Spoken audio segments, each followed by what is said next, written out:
नमस्कार, मैं हूं सौरभ द्विवेदी। आप ललन टॉप देख रहे हैं। ये ललन टॉप का वो प्रोग्राम है जो नौजवानों से, करियर से, काम से, यानी कि हमारी और आपकी पहचान से जुड़ा है। इस प्रोग्राम का नाम है रंगरूट। और रंगरूट के इस खास एडिशन में हम दो दिशाओं में चलेंगे। एक तो हम आपको बहुत ही फन्ने-खा मास्टर साहब से मिलवाएंगे जो देश की, दुनिया की टॉप यूनिवर्सिटीज में पढ़े हैं, आईआईटी में, आईआईएम में, एमआईटी में और आईआईएम बेंगलुरु में प्रोफेसर है। तो उनकी शख्सियत से हम रूबरू होंगे। और दूसरा, जो हम लोग बार बार कहते हैं कि भारत कृषि प्रधान देश है, फिर हम कहते हैं कि भारत की खेती का जीडीपी में योगदान कम है जितना मैन पावर लगा है, फिर हम देखते हैं कि जो सबसे बड़ी पंचायत है हमारी संसद, उसको किसान घेर लेते हैं। और सारा खेला इस बात पर आता है कि जुमलों से या नारों से दूर, कागजों से दूर, क्या किसानों की आय दोगुनी चौगुनी हो सकती है, उनकी जिंदगी बेहतर हो सकती है। और इस सिलसिले में एक जो नई पहल हुई, सफल पहल हुई है, सार्थक पहल हुई है, उसके बारे में विस्तार से बात करेंगे। पहल जिसका नाम है फार्मवेदा। हमारे साथ आज के मेहमान जो इन दोनों ही चीजों से जुड़े हैं वो हैं प्रोफेसर त्रिलोचन शास्त्री। बहुत बहुत स्वागत है आपका रंगरूट में, ललन टॉप में सर। नमस्ते।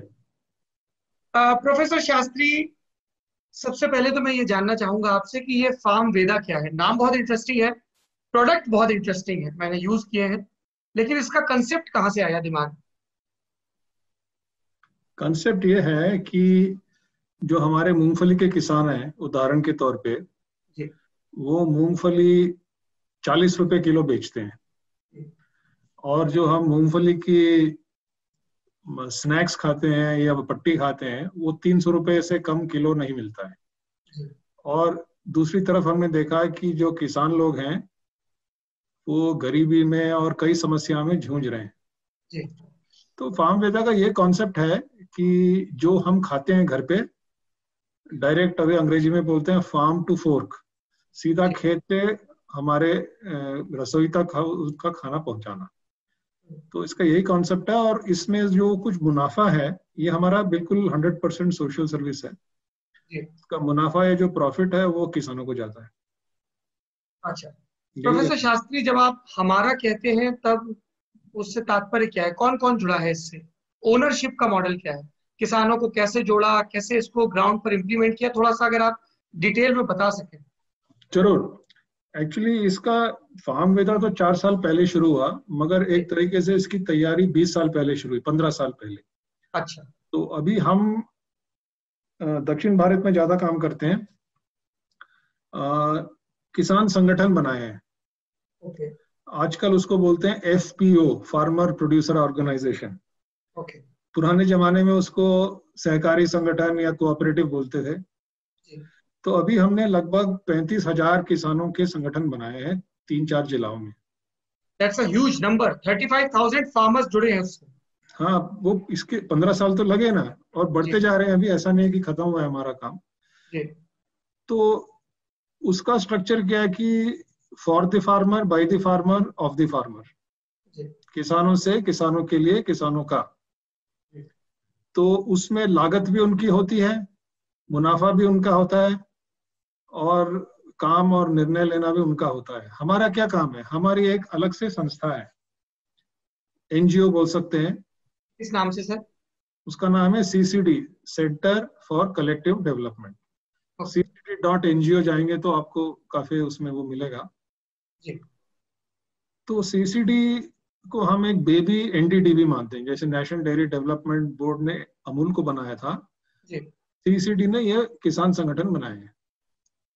तो इसमें हम क्या करते हैं कि उनको जोड़ना, उनको ट्रेनिंग देना, मार्केटिंग सेटअप कराना। वहां पे 3-4, अभी 5-6 नहीं, 3 और 2, 5, 6-7 मिल लगा दिए हैं, प्रोसेसिंग यूनिट्स। अच्छा। हाँ, तो उसमें थोड़ी मदद करते हैं, मतलब कि इधर उधर से लोन मांग के दे देते हैं, बट फ्री में नहीं देते हैं। और उसकी पूरी मार्केटिंग की व्यवस्था करते हैं। हम्म।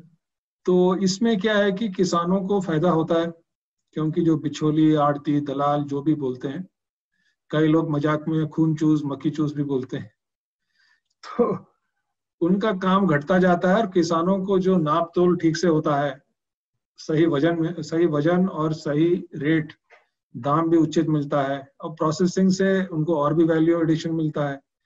तो ये हम करते करते 2004 से लेके 2016 तक हम किए थे। अभी भी चल रहा है। अभी हम मध्य प्रदेश, अभी तक हम आंध्र प्रदेश में ज्यादा काम करते थे। अब आंध्रा तेलंगाना हो गया है। अभी हम काम शुरू कर दिए हैं झारखंड और मध्य प्रदेश और हल्का हल्का राजस्थान और महाराष्ट्र में काफी एक बड़े पैमाने से कुछ काम शुरू किया है।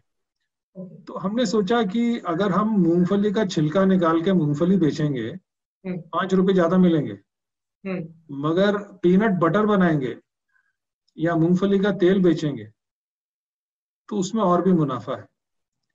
तो इस सोच से हमने फार्मवेदा बनाया। It is to create a brand. क्योंकि जैसे गांव के किसान भी हैं, मैंने उनको पूछा, भाई अगर आपको मोटरसाइकिल खरीदनी हो, बाइक तो लेके घूमते रहते हैं, मैंने कहा एक बहुत बढ़िया बाइक आई है मगर उसका नामो निशान नहीं है, आप खरीदेंगे? कहता नहीं। तो कौन सा खरीदेंगे? वो किसी बाइक का नाम बता देते हैं जो भी उनको अच्छा लगता है। तो मैंने कहा क्यों? कहता उसकी पहचान है। तो हमने कहा कि हम सब मिलके आपका जो उत्पादन है उसके ऐसे प्रोडक्ट बनाएंगे जिसका नाम फार्मवेदा रखा गया है और उसकी पहचान होगी देश भर में। तो वो बिल्कुल बात तुरंत समझ गए। तो ये है इसका मतलब बैकग्राउंड। और इसका जो फार्मवेदा जो है उसका जो है, हम धीरे धीरे इसका जो शेयर होल्डिंग है वो अलग अलग राज्यों के किसान संगठनों को देना चाहते हैं। मतलब वो उसमें लागत डालेंगे, 5 लाख 10 लाख 50 लाख जितनी भी मतलब उस टाइम की वो वैल्यू होगी, उनकी लागत वहां पे शेयर कैपिटल करके वहीं पे रहेगी। तो किक स्टार्ट मतलब शुरू करने के लिए हमको बाहर से एक बहुत महान व्यक्ति हैं, इन्फोसिस के को फाउंडर, उन्होंने कुछ पैसा डाला है 3 करोड़ रुपया और उससे हमने शुरू किया है। आप नंदन नीलकणी जी का जिक्र कर रहे हैं या? नहीं जी, ये हमारे जो मूर्ति साहब क्रिस गोपाल कृष्णन करके हैं। अच्छा, एक्चुअली उनका नाम है सेनापति गोपाल कृष्णन। जी जी। मगर वो अमेरिका चले गए तो वहां पे क्रिस बन गए थे। तो काफी महान व्यक्ति हैं मतलब। सेनापति गोपाल कृष्णन। हाँ जी, उनका नाम वो है क्रिस गोपाल कृष्णन, सब जानते हैं। अच्छा सर, आपने जैसे कहा कि हमने उनको प्रोसेसिंग यूनिट वगैरह लगाने में मदद की। हाँ जी। तो उसका फाइनेंस वगैरह कैसा रहता है? मतलब आप लोग मार्केटिंग के लेवल पे इन्वॉल्व रहते हैं उन किसानों के साथ? सप्लाई चेन वगैरह कैसे, ये सिस्टम बिल्ड कैसे हुआ फार्मवेदा का? क्योंकि जैसे मैंने वेबसाइट देखी, इट्स प्रीटी इंप्रेसिव, पैकेजिंग बहुत अच्छी है। तो ये जो एक्सपर्ट हेल्प है वो क्या सीसीडी के जरिए मिलती है उनको? हाँ जी, मैं आपको एक रहस्य सुनाऊं। जी। मैंने क्या किया कि 16-17 साल पहले, लगभग नहीं 19 साल पहले, 2001-2 में 1 साल छुट्टी ले ली। अच्छा। छुट्टी लेके गांव गांव घूमा ओके। और अंदर से एक वो तलब थी कि भाई कुछ तो करना चाहिए। तो हमने कहा अब किताब पढ़ के बुद्धिजीवियों से और इकोनॉमिस्ट और ये समाज सेवियों से बात करने की कोई जरूरत नहीं है, हम सीधा गांव में जाके लोगों से बात करेंगे। तो उससे एक बात समझ में आई कि जो हमारे देश के किस 2 वर्ग हैं जो बहुत गरीब हैं। एक है किसान, जो छोटे किसान होते हैं, कई संपन्न किसान भी हैं मगर मेजोरिटी की बात कर रहा हूँ। और दूसरे हैं जिनके पास पैसे वही नहीं है, मतलब जो दिन दिहाड़ी करते हैं, लैंडलेस बोलते हैं जी। अब लैंडलेस के बारे में भी हम कुछ करना शुरू कर रहे हैं, बट हमने कहा अब किसानों के बारे में कुछ करते हैं। तो हमने क्या किया कि ये संगठन बनाने शुरू किए। तो मैंने 3 कसम खाए थे तब शुरू में। लोगों को सुन के हंसी आएगी जी। एक तो मैं कोई किताब और कुछ नहीं पढ़ूंगा इसके बारे में। हाँ, क्योंकि मैं खुद प्रोफेसर रह चुका हूँ जी। और मुझे किताबी कार्रवाई से थोड़ा सा मन उब गया था। मैंने कहा कि ऐसे नहीं होगा जी, असलियत को समझना पड़ेगा। दूसरे मैंने एक कसम खाई कि जो तमाम बुद्धिजीवी होते हैं देश भर के जी, सबको प्रणाम, आदर से प्रणाम, मगर उनसे बात नहीं करूंगा जी, क्योंकि वो अपने ज्यादातर आइवरी टावर से उतरते नहीं है, गांव में जाते नहीं है। तो हमने कहा हम सीधा गांव में जा रहे हैं तो किसी से क्या बात करेंगे। और तीसरी बात हमने सोची कि सरकार और पॉलिटिक्स और ये सब जो चीजें हैं जी, इनसे दूरी रहे तो अच्छा रहेगा जी। ये लोगों का काम है, लोगों से मिलके काम करेंगे। तो हमको कई लोगों ने प्रेरणा दी, डॉक्टर कुरियन से भी मिला मैं, तब वो जीवित थे। डॉक्टर कुरियन का तो नंबर 1 आता है नॉट ओनली इंडिया में, पूरे विश्व में, ये किसानों के बारे में जिन्होंने किया है, दूध के सहकारी संगठन बनाए। जी। और रामा रेड्डी, शशि राजगोपालन, एलसी जैन, कई, विजय महाजन, कई लोग हमारे ग्रुप रह चुके हैं। अच्छा। उनसे हमने सीखा, उनसे बहुत कुछ अच्छा भी सीखा। एक दो चीजें ऐसी सीखी कि ये हमें नहीं भी करना चाहिए। कभी कभी अगर आप ध्यान से सीखेंगे तो आप ये भी समझ जाएंगे कि क्या करना चाहिए और क्या नहीं करना चाहिए। बिल्कुल। तो इसमें कोई थियरी नहीं थी। हमने कहा जो गांव में जो दलाल, आड़ती और वहां के जो व्यापारी और लोकल जो व्यापारी हैं, बिजनेसमैन हैं, मिल विल लगा रखे हैं, यार ऊपर वाले ने इतनी तो अकल दी है जितनी उनमें है, तो पहले ये समझे कि वो कर क्या रहे हैं। तो वो समझ लिया कि वो कैसा धंधा करते हैं। बहुत सिंपल है, ऐसा कुछ नहीं है, मतलब कॉन्सेप्चुअली बहुत सिंपल है। और हमने कहा उनसे एक कदम आगे बढ़ के थोड़ा बेहतर करेंगे, बस यही थियरी है। तो हमने देखा कि जो आड़ती है वो किसान से माल लेके, जो पास में जो छोटा सा एक शहर होता है, स्मॉल टाउन, वहां किसी बड़े होलसेलर या मिल या प्रोसेसिंग यूनिट में डाल देता है। हमने कहा हम खुद डाल देते हैं वहां जाके। पहले तैयारी की वहां से, और इधर का रेट वेट ट्रांसपोर्ट सब पूरा कैलकुलेट तो किया, मुनाफा तो था उसमें। तो उससे किसान जुड़ने लगे जब मुनाफा आने लगा। फिर हमने कहा यार ये हम कब तक करते रहेंगे, तुमको भी करना चाहिए कुछ। उन्होंने कहा हाँ जी हम भी करेंगे। फिर उनकी लागत भी हमने शुरू की। तो हमारे एक सूत्र है जो लोग समझते नहीं है, जो कॉन्सेप्ट की बात कर रहे हैं। ये जो किसान संगठन है, ये वैसे देखा जाए ना, ये धंधा है, इट्स अ बिजनेस। सब लोग, गरीब लोग और मध्यम वर्ग के लोग, सब लोग जो भी किसान है, सब मिलके एक धंधा कर रहे हैं। और क्यों मिलके करते हैं? क्योंकि अकेले नहीं कर पाएंगे। मेरे पास 1 एकड़ 2 एकड़ जमीन है, मेरे पास 2 क्विंटल 5 क्विंटल का अनाज है, मैं वहां इतनी बड़ी मंडी में जाके क्या करूंगा? मगर अगर हम, अभी हमारे 35,000 हैं, तो एक एक जिला में जब हजारों टन मार्केट में जाते हैं, एक पहचान हो जाती है, तो मिलके कर सकते हैं। मगर हमारे देश में क्या है कि ये किसान संगठनों को हमने एक समाज सेवा के रूप में देखा है, सोशल वर्क के नाम में देखा है, पॉलिटिक्स और जो नौकरशाही या जो ब्यूरोक्रेसी है उनके उसमें आता है, कंट्रोल में आ जाता है। तो देश भर के लोग किसानों के भले के बारे में सोचते रहते हैं, पॉलिसी बनाते हैं, स्कीम बनाते हैं, वेबसाइट बनाते हैं और पता नहीं क्या क्या बनाते हैं। केवल एक वर्ग है जिसको अपने खुद के उसमें कुछ योगदान नहीं देने का मौका मिलता है, वो है किसान। और सबसे ज्यादा उत्सुक वही है, तरक्की करने के लिए सबसे ज्यादा उत्सुक किसान खुद है। मगर उसको हमारे ढांचों में वही तो संगठन ये है। तो संगठन में कहते हैं यार पैसा डालो, हमारे साथ बैठ के सीखो कि कैसे काम होता है, और आप सीख सकते हो और आगे बढ़ते हैं। बस यही है इसका कॉन्सेप्ट, और कुछ नहीं है। Just copy the local trading practice, जो लोकल वहां पे जो धंधे का जो माहौल है उसको समझो और उससे थोड़ा सा बेहतर करो, कोई बड़ी बात नहीं है। और हम कोई भी कर सकता है, इसके लिए कोई बहुत एजुकेशन या बहुत बड़ा विश्वनाथन आनंद जैसे अकल, ऐसी कोई जरूरत नहीं है, आराम से हो सकता है। ये तो प्रोडक्शन की बात हो गई। जैसे आप लोगों ने फार्मवेदा में जो अलग अलग प्रोडक्ट निकाले हैं, हाँ जी, प्रोडक्ट के नाम की, इसकी खपत होगी, इसकी नहीं होगी, मैं उसमें देख रहा था कि जो मॉडलिंग भी है वो भी लग रहा था कि, मतलब मुझे ऐसा लगा कि किसान ही है, जो एक महिला मुस्कुराती हुई खेतों के बीच में खड़ी है। तो उस आइडिएशन के लेवल पे किस तरह से इन्वॉल्व थे आप लोग कि अब ये प्रोडक्ट लॉन्च कर दें, अब ये करें, खपत के हिसाब से, प्रोड्यूस के हिसाब से, बाजार के हिसाब से और सप्लाई के हिसाब से? देखिए इसका एक सूत्र है जो गौतम बुद्ध ने दिया था जी। बहुजन हिताय बहुजन सुखाय। मतलब ऐसा काम करो जिससे सब बहुजनों का हित हो और बहुजनों का सुख मिले, सबका भला हो। तो हमने कहा कि भाई हमारे देश में दूध का तो काम हो चुका है, डॉक्टर कुरियन ने कर दिया है जी। तो अगर हम देखें हमारे देश में 4-5 ऐसी चीजें हैं जो हर एक घर में देश भर में लगभग रोज खाया जाता है। या तो धान या चावल या गेहूं या आटा, तो राइस एंड व्हीट। तो उसके आधार पर हम क्या बना सकते हैं। तो इसीलिए हमारे उपमा है और रवा इडली और ये सब डोसा मिक्स वगैरह है, राइस और व्हीट का। दूसरा है दाल। दाल हमारे देश में लगभग हर एक गरीब से गरीब लोग भी आजकल थोड़ी कम मात्रा में से ही दाल खाते हैं, तो इसमें दाल भी लगता है।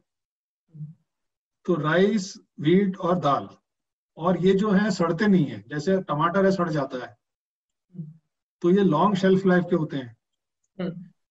तो अलग किसान, ये हमने कहा जो गरीब किसान है, तो हम दक्षिण भारत में चिरुधान्याल बोलते हैं, मतलब छोटे जो बाजरा, ज्वार, रागी इत्यादि, उनको भी उसमें शामिल करना है, क्योंकि गरीब किसान उसको भी उसका उत्पादन करते हैं और आजकल हेल्थ के लिए भी अच्छा है।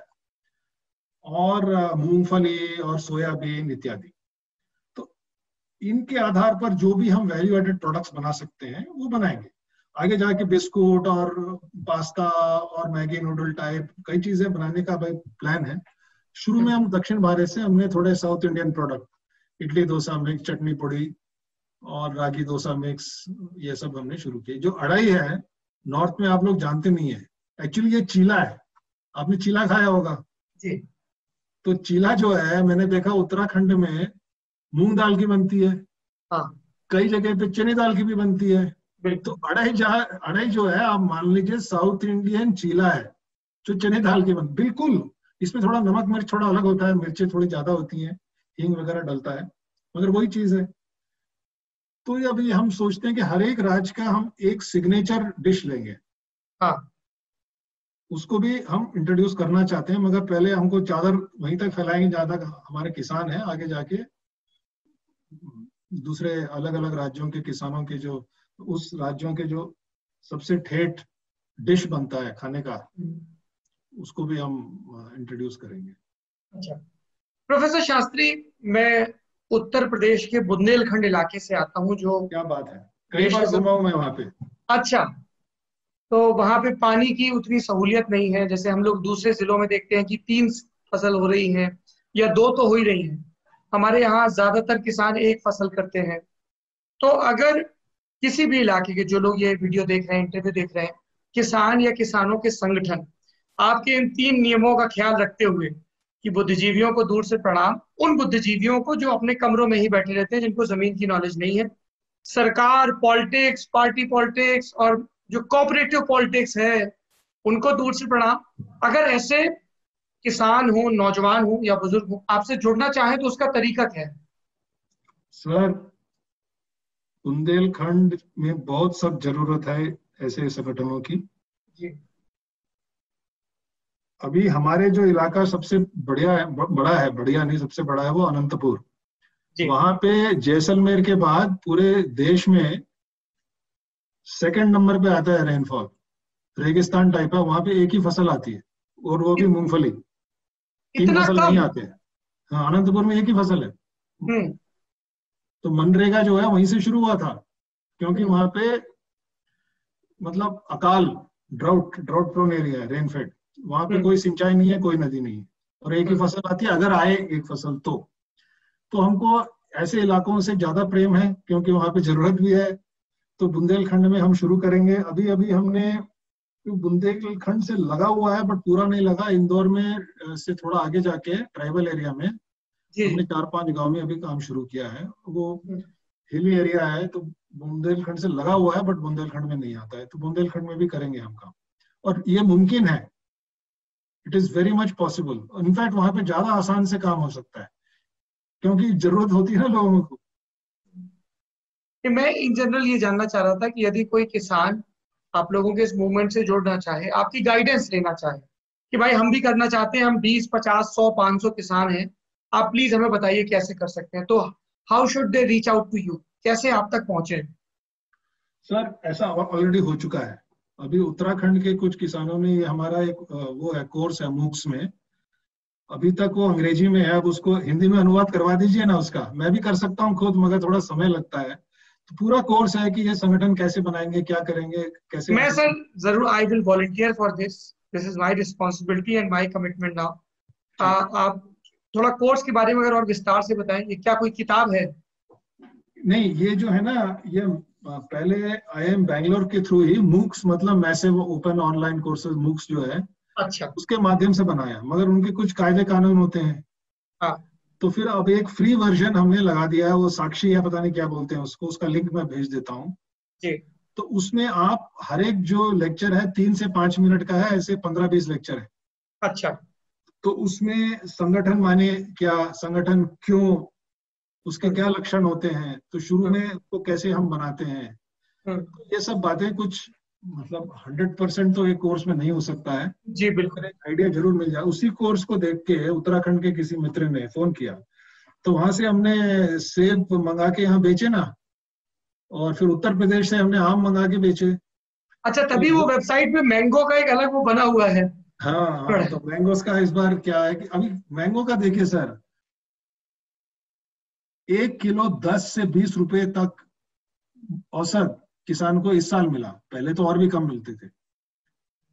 और यहाँ बेंगलोर में 100 रुपए का मिलता है। तो हमने कहा यार यहाँ भेज दो, हम भेज देंगे, थोड़ा हमारा खर्चा निकाल लेंगे, तो बाकी तुम्हारा पैसा। तो ये आम और ये जो फल है, सेब, आम, और ये जो बोलते हैं अमरूद, इसमें बहुत पैसा है, और किसान को बस 5 पैसे मिलते हैं। 1 रुपए में 5 या 20 पैसे से ज्यादा नहीं मिलते। तो ये तो आराम अच्छा। से हो सकता है ये काम। तो इसमें एक चीज। मार्केटिंग की व्यवस्था बनानी पड़ती है। हाँ। अगर हम ये सोचें कि हमको बिल्कुल प्रोफेशनल स्टाइल,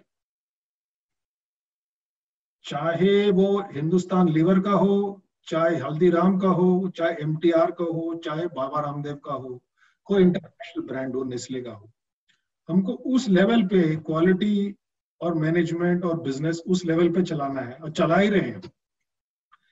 तब हम जो हार्ट्स एंड माइंड, जो ग्राहक के दिल में हम और एक जगह प्राप्त कर सकते हैं। प्रोफेशनली करना पड़ेगा, हम ऐसे ही भाई समाज सेवा कर रहे हैं गांव नहीं के, नहीं।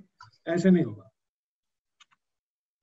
अच्छा ये बताइए सर, आजकल इस चीज को लेकर बहुत जागरूकता रहती है। मैं पिछले दिनों एक किसान से मिला, वेस्टर्न यूपी के किसान थे। वो बोले बेटा तुम अगर देख लोगे ना कि टमाटर के खेत में कितना पेस्टिसाइड डाला जा रहा है, तो कहो तुम्हारा टमाटर खाने का जी ना करे। तो ये शहरी भारत में एक चिंता है। एक टर्म भी चलता है ऑर्गेनिक फार्मिंग का, कि हम जो प्रोड्यूस खा रहे हैं उसके लिए हम थोड़ा ज्यादा दाम देने को तैयार हैं, पर इस बात की आश्वस्ति हो, निश्चिंता हो कि इसमें केमिकल ज्यादा नहीं है, पेस्टिसाइड्स की, यूरिया की या दूसरी चीजों की भरमार नहीं है। तो इसका भी कुछ ध्यान रखते हैं आप लोग? बिल्कुल। देखिए ये जो ऑर्गेनिक है ना, हमको अभी तक हम दो दृष्टि से देख रहे हैं, एक तो सेहत और दूसरा पर्यावरण, एनवायरनमेंट एंड हेल्थ। मगर एक इसमें बहुत इंपॉर्टेंट चीज है जिसकी दृष्टिकोण से हमने अभी तक नहीं देखा है, वो है किसान। हम्म। तो क्योंकि हम किसानों से काम कर रहे थे, हमने सोचा कि अगर ये ऑर्गेनिक को बढ़ाना है, हमने अभी शुरू कर दिया ऑर्गेनिक, तो हम्म। 3-4 हजार लोग आ गए हैं। हम्म। हमने कहा कि उसमें भी 3 सूत्र हैं। हाँ। एक, खर्चा कम होना चाहिए। हाँ। दूसरा, मेहनत, जो पहले का मेहनत है, जो अभी ट्रेडिशनल फर्टिलाइजर मतलब केमिकल, हम्म। जिसमें उसमें जितनी मेहनत लगती है उसमें इसमें भी उतनी ही मेहनत लगनी चाहिए, हो सके हम्म। तो थोड़ी कम भी लगे। हम्म। क्योंकि जो आयुर्वेदिक टाइप और ये जो ट्रेडिशनल लोग हैं, आयुर्वेदा मतलब ये ऑर्गेनिक वाले, हम्म। वो बहुत मेहनत करवाते हैं किसानों से, वो करेंगे नहीं। और तीसरी बात है कि जो उत्पादन है, यील्ड, इंग्लिश में यील्ड बोलते हैं, उत्पादन जो है जी। वो पहले से भी बेहतर होना चाहिए।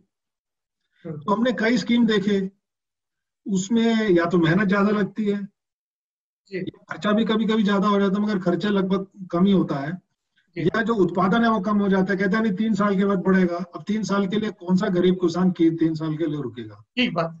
तो हमने क्या किया कि थोड़ा मार्केट में जांच किया, अभी बायोटेक्नोलॉजी बहुत आ चुकी है। जी। तो उन्होंने बायो फर्टिलाइजर बना दिए जो सर्टिफाइड ऑर्गेनिक है, अच्छा। उसमें केमिकल नहीं होता है। हम्म। तो पहले हमने कुछ किसानों को बोला कि आप ट्राई करो। हम्म। तो बड़े खुश हुए क्योंकि खर्चा तो आधा हो जाता है। जैसे एक यूरिया का बैग 1400 रुपया का है, तो हम 750 रुपये में बेचते हैं, तो खर्चा आधा हो रहा है। फिर अभी बायोपेस्टिसाइड है, बायोपेस्टिसाइड टॉप लेवल पे जाता है, मतलब 3000 रुपया 5000 रुपया ऐसा। तो हमने कहा अभी पता क्या है यार, वो नीम का कुछ होता है, उसको ठीक तरह से पैकेट करके उसको स्प्रे करके उस टाइप का हमको वो बना दिया है, तो ऑर्गेनिक हो गया। हमने कहा किसानों को यार तेरा खर्चा कम हो रहा है और तुम्हारे भाई लोगों ने पिछले साल उसको पूरा इस्तेमाल किया और कह रहे हैं कि इसका उत्पादन भी नहीं कम नहीं ज्यादा होता है। और जो किसानों को समझ में आ जाता है कि जो फसल आ रही है वो अच्छी है, हरी है, और जो क्रॉप्स हैं वो थोड़े तंदुरुस्त हैं, उनको खुद समझ में आ जाता है। तो अभी हमने एक फैक्ट्री लगा दी उसकी, to mass produce organic fertilizer. तो अभी हम प्रोपेगेट करने के लिए अलग अलग जिलों में, जैसे कोई किसान वगैरह, हमने कहा यार तुम पहले हमसे 10 20 50 बैग मंगा, एक लोड मंगा लो, इस्तेमाल करो, एक साल देखो, अगर तुमको पसंद है तो वहां पे आए लगा देंगे ना, वो तुम्हारा होगा हमारा नहीं होगा, थोड़ा सा लागत आपको देनी पड़ेगी, उसके बाद आप चलाइए उसको। तो ऑर्गेनिक का वही है कि जब किसान की दृष्टि से हम 3 सूत्र जो मैंने बताए ना, कि मेहनत ज्यादा नहीं होनी चाहिए, खर्चा कम होना चाहिए और उत्पादन मेहनत कम और उत्पादन बढ़े, तो सब राजी होंगे, आराम से बढ़ेगा।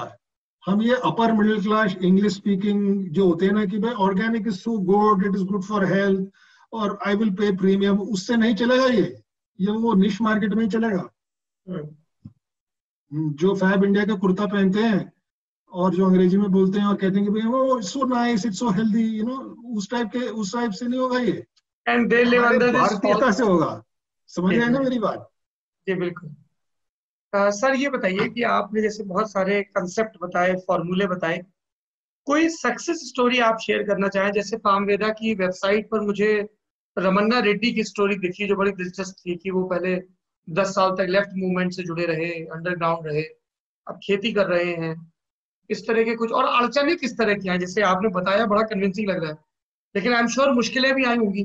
पहले तो आपकी लेवल पे टू टेक दिस कॉल कि भाई बहुत किताबें पढ़ ली, बहुत थ्योरी ले ली, अब 1 साल फील्ड में जाके सीखना है, तो वहां की सिखाई और फिर किसानों को कन्विंस करना, आई एम श्योर ये इतना इजी नहीं रहा होगा जितना साउंड कर रहा है।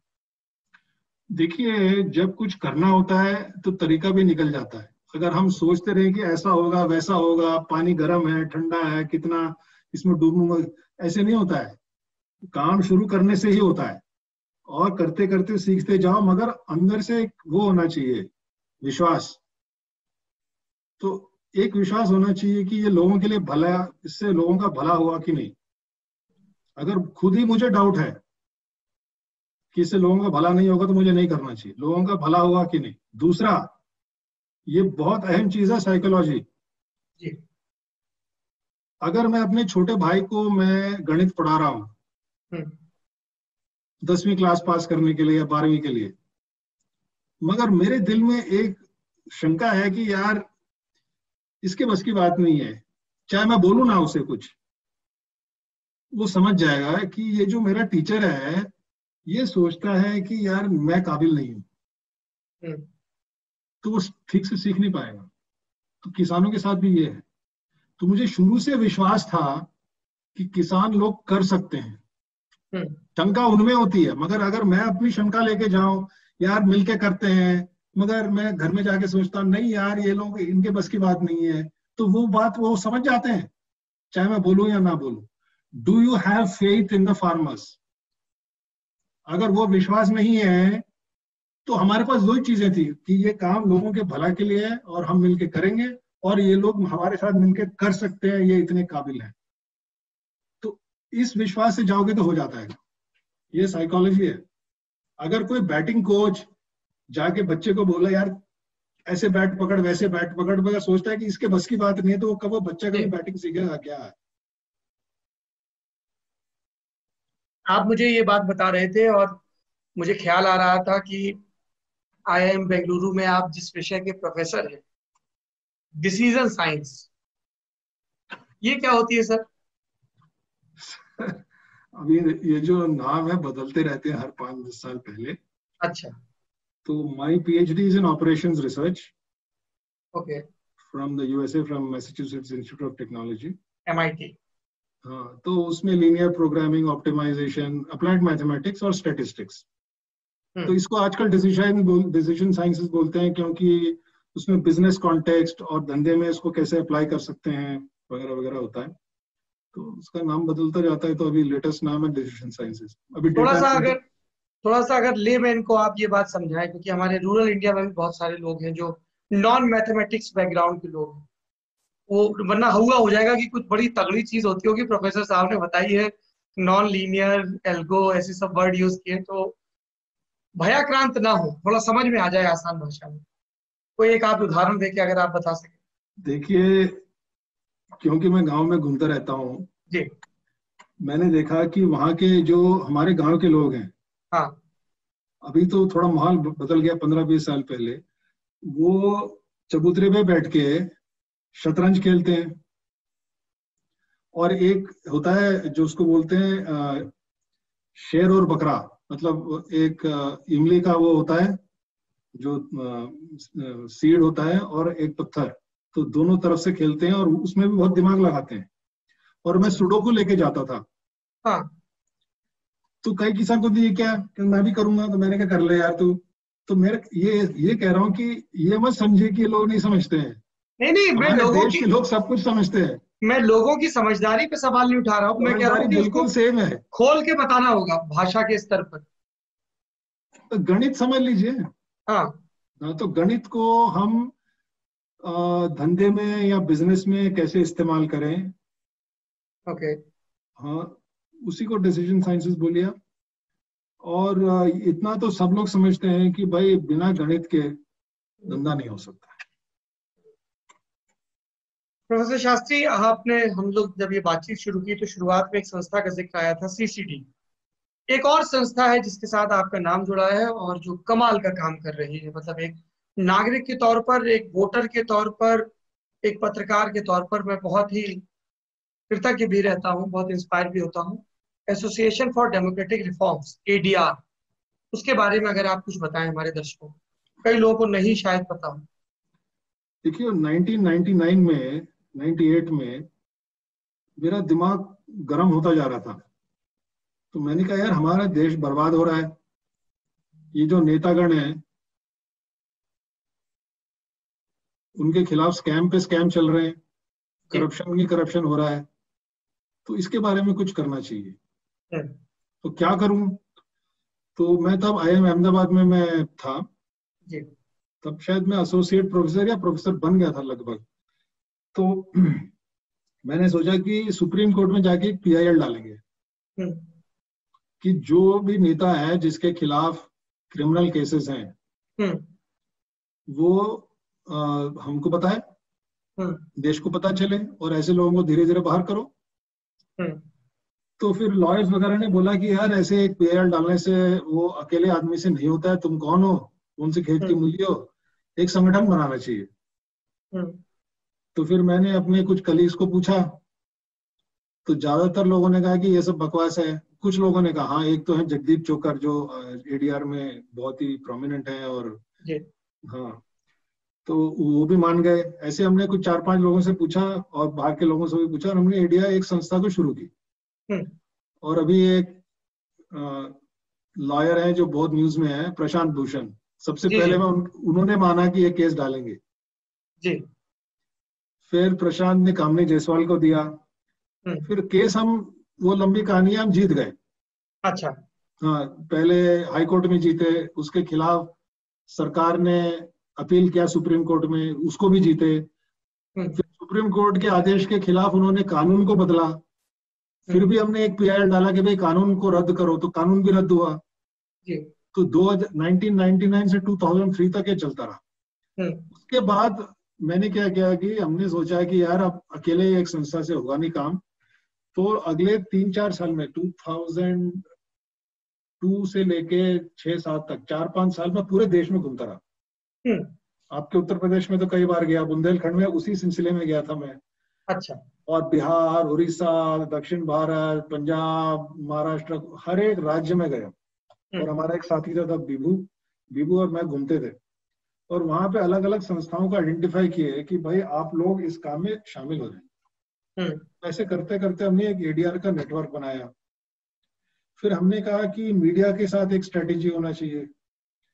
एडीआर के हर एक बार 3 सूत्र होते हैं जी। एडीआर का एक सूत्र है निष्पक्षता। हाँ। व्यक्तिगत रूप से हर एक व्यक्ति किसी ना किसी पार्टी को चाहता है या नहीं भी चाहता हो, हम वोट तो डालते हैं ना जी। मगर हम जब उसके आंकड़े सामने आते हैं, यार मेरे पार्टी में इतने सारे चोर हैं, कोई बात नहीं बच्चों, तू देश के लिए काम कर रहा है, पार्टी के लिए काम नहीं कर रहा है, तो निष्पक्षता। दूसरा, जो पारदर्शिता हम राजनीतिक दलों से और सरकार से चाहते हैं वो हमारे ऊपर भी होना चाहिए। और तीसरा ये है कि जैसे गांधी जी का एक वो है ना, think of the poorest man you ever saw, हमारा एक है, हर एक काम को हम ऐसे सोचते हैं, ये हमारा एक क्या बोलते हैं कसौटी या लिटमस टेस्ट। इस कार्य से जो आम मतदाता है उसको क्या फायदा होगा,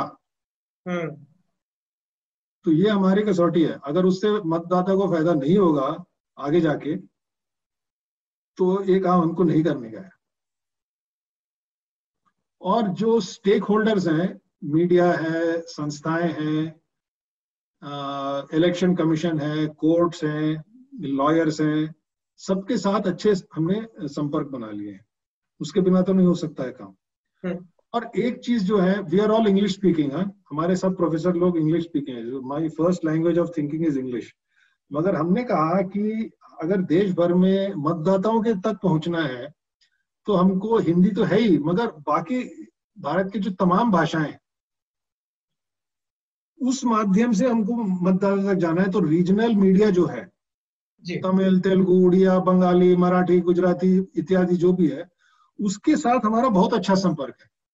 तो हमारा जो कवरेज जैसे उड़िया में है बहुत ज्यादा आता है, तो आपको और मुझे नहीं पता चलता, मगर हमारे साथी उड़िया में भेजते रहते हैं जो मैं पढ़ नहीं पाता हूँ, मगर मुझे ये पता चलता है कि उड़िया न्यूज चैनल में, उनके टीवी में, उनके अखबारों में आता है। तो भारतीयता, भारतीय भाषाओं के द्वारा हमको मतदाताओं तक पहुंचना है, तो ये हमारी एक रणनीति है और अभी रहेगी। वर्नाकुलर, लोगों तक, लोगों की जबान में पहुंचना। बिल्कुल, ये आपने बहुत अच्छी बात कही, लोगों तक, लोगों की जबान में पहुंचना। एक और संस्था है जिससे आप जुड़े हैं professor, centre for public policy, इसके बारे में बताएंगे कुछ? देखिए, ये IIM बैंगलोर में है, सेंटर फॉर पब्लिक पॉलिसी एक हमारी एक डिपार्टमेंट मान लीजिए है। तो इसमें हमारे कई अच्छे प्रोफेसर लोग भी हैं, 8-10 लोग हैं, और हम कुछ रिसर्च भी करते हैं, किताबें भी लिखते हैं। और जो गवर्नमेंट के जो ऑफिसर्स हैं, IAS, IPS, IRS, public sector इत्यादि, उनकी हम ट्रेनिंग प्रोग्राम्स भी करते हैं। इंडियन फॉरेस्ट सर्विस, तो उनके शॉर्ट ड्यूरेशन से लॉन्ग, हमारा एक 18 महीने का एक MSc क्या बोले, MPhil टाइप एक प्रोग्राम है, वो भी है। और शॉर्ट ड्यूरेशन प्रोग्राम्स भी होते हैं, कॉन्फ्रेंसेस, रिसर्च, ये सब हमारा चलता है। प्रोफेसर, ये जो एक द्वैध है, डाइकोटमी है, कि आपने कहा कि बहुत सारी किताबें लिखी जा रही है, सब कुछ, लेकिन एक्चुअली में जिनके बारे में पॉलिसी बन रही है वो स्टेक होल्डर नहीं है। जैसे पिछले दिनों में कुछ ब्यूरोक्रेट से बात कर रहा था, तो चर्चा में ये बात आई कि हमें पॉलिसी मेकिंग को बहुत डिसेंट्रलाइज करना होगा।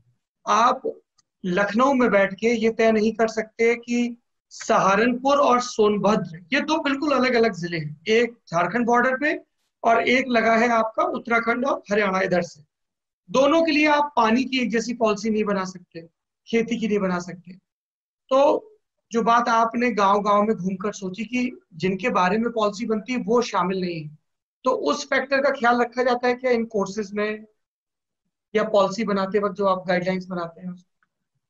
देखिए, जिस तरीके से आप ये बात कह रहे हैं वो सब लोग इससे सहमत तो हैं, मगर उसको क्लासरूम में लागू करना और आगे वाले को समझाना, ये इसमें थोड़ी दिक्कत होती है। तो थोड़ा बहुत होता है, थोड़ा बहुत नहीं भी होता है। एक चीज मैं ये जानना चाह रहा था कि जैसे आपने ये फार्म वेदा शुरू किया, इससे 36,000 किसान जुड़े हैं, सरकारों को वैसे तो हमारे बारे में सब कुछ पता होता है, वो तुरंत नोटिस आ जाते हैं, हर चीज की निगरानी होती है ना।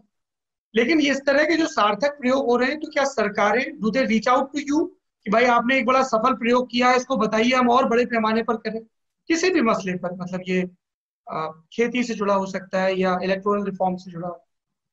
नहीं, होता है कभी कभी। जैसे 2-3 जिलाओं के जो हम यहाँ पे कलेक्टर बोलते हैं, आप लोग वहाँ पे डीएम बोलते हैं, उन्होंने जी खुद ही फोन उठा के हमसे बात किया कि भाई ये काम भी करिए, वो काम भी करिए। जैसे सीड डिस्ट्रीब्यूशन का है, एमएसपी के सेंटर हमको दे दिए हैं, तो मगर नेशनल लेवल पे नहीं, बट लोकल लेवल पे हुआ। महाराष्ट्र गवर्नमेंट हमारे पास है खुद, और थोड़ा प्रोसेस तो था, और उन्होंने कहा कि भाई ये काम हमारी मदद से, उन्होंने थोड़ा फंडिंग किया, आप महाराष्ट्र में शुरू करिए। तो और भी बेहतर हो सकता है, मगर कुछ अच्छे काम हुए हैं, तो लोग खुद ही आके हमसे पूछते हैं। अच्छा, मेरा आखिरी सवाल, एक शब्द बहुत चलता है सोशल एंटरप्रेन्योरशिप, ये क्या है, दर्शकों को अगर आप बता सकें। ये पहले एक बात मैं, हमारे जो तमाम ग्राहक हैं फार्मवेदा के, जी देश भर के, जी मुझे कविता नहीं आती है, मगर एक मैं वो सुनाना चाहता हूँ छोटा सा, प्लीज। कि मतलब ये कहते हुए कि भाई जरूर फार्मवेदा के बारे में सोचिए और खरीदिए। जी तो ए मेरे वतन के लोगों, जरा प्रेम से चख लो रोटी, जो अन्न खिलाते हैं उनकी जरा याद करो मेहरबानी। तो ये क्या जो बात। है ना, जो किसान और हम लोग हैं, हम, मैं तो किसान नहीं हूँ, एक हमारे समाज में एक संपर्क अच्छी तरह से डायरेक्ट जुड़ना चाहिए। तो जरूर फार्मवेदा के बारे में इसलिए सोचिएगा कि इसमें कोई केमिकल नहीं है, इसमें कोई प्रिजर्वेटिव नहीं है, जी बिल्कुल कुदरती नेचुरल है। हम्म, और दूसरा क्या है कि इसका सारा मुनाफा किसानों को जाता है। तो जरूर ये फार्मवेदा के बारे में सोचिए। हाँ, ये एक महत्वपूर्ण बात है, सोशल एंटरप्रेन्योरशिप सर। सर, जितने लोग इसका इस्तेमाल करते हैं उसकी उतनी परिभाषा है, हाँ। उसका एक कॉमनली एक्सेप्टेड परिभाषा नहीं है। अच्छा, तो मेरा जो है खुद का जो है, पढ़ाता हूँ मैं कोर्स एक सोशल एंटरप्रेन्योरशिप, और 2-2 सेक्शन लोग लेते हैं। मुझे ताजुब होता है कि उनको चाहिए अमेरिका में जॉब, वॉल हाँ स्ट्रीट में जॉब, मगर फिर भी कोर्स लेते हैं, उनको थोड़े इंटरेस्ट होता है। तो हमारी परिभाषा ये है कि कोई भी जो संगठन या ऑर्गेनाइजेशन या बिजनेस या एनजीओ जो भी हो, जो समाज का के भले के बारे में प्रथम सोचते हुए जो काम करती है, वही सोशल एंटरप्राइज। अमेरिकन डेफिनेशन बहुत ही नैरो होता है कि ओनली केवल प्रॉफिट होना चाहिए और उससे समाज का भला होना चाहिए, वही सोशल एंटरप्राइज। हम कहते हैं चाहे वो एनजीओ हो, ट्रेड यूनियन हो, संगठन हो, सेल्फ हेल्प ग्रुप हो, मंदिर हो, मस्जिद हो, कुछ भी हो, अगर हम्म, मिल के समाज का भला कर रहे हैं तो वही सोशल एंटरप्राइज है। प्रोफेसर शास्त्री, आपने इतना वक्त दिया, फार्मवेदा के बारे में, किसानों के इस प्रयोग के बारे में बताया। मैं उम्मीद करता हूं कि सरकार, नौकरशाह और किसान, और सबसे बड़ी बात उपभोक्ता, जो इन सबसे जुड़े हुए हैं और जो भी इस बातचीत को देख रहे हैं, वो फार्मवेदा के बारे में भी जानेंगे, और कैसे हम किसानों को नारों से दूर, सिर्फ कागजी वादों से दूर मजबूत कर सकते हैं, और किसमें कितनी बुनियादी चीजें बताई गई कि खर्चा कम, मेहनत बराबर या कम, और उत्पादन बेहतर। ये सिंपल सिंपल फॉर्मूले हैं जिनका इम्प्लीमेंटेशन करें। और बाकी प्रोफेसर शास्त्री के कांटेक्ट डिटेल्स पब्लिकली इंटरनेट पर उपलब्ध हैं, तो आप उनको मेल लिखिए, अंग्रेजी में लिखिए, हिंदी में लिखिए। तो प्रोफेसर शास्त्री और जो दूसरे विद्वान हैं जो इस नेटवर्क से जुड़े हैं, आई एम श्योर वो आप किसानों की मदद जरूर करेंगे। आपने हमसे बात की, बहुत बहुत शुक्रिया। आपको भी बहुत बहुत धन्यवाद सौरभ जी, और ललन टॉप को भी बहुत बहुत शुक्रिया। Thank you.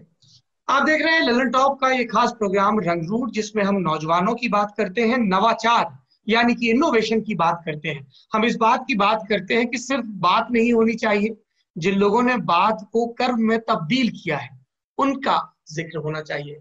रंगरूट का ये एपिसोड आपको कैसा लगा, कमेंट बॉक्स में जरूर बताइए। यदि आपको लगता है कि आपके इर्द गिर्द कुछ शानदार काम हो रहे हैं जिससे कईयों की जिंदगी, जो गौतम बुद्ध का फॉर्मूला प्रोफेसर साहब ने दोहराया, बहुजन हिताय बहुजन सुखाय, कईयों की जिंदगी बेहतर हो रही है, ऐसे काम हो रहे हैं, तो उनके बारे में हमें जरूर बताइए। सिंपल सा ईमेल आईडी हमारा, lalentopmail@gmail.com। शुक्रिया।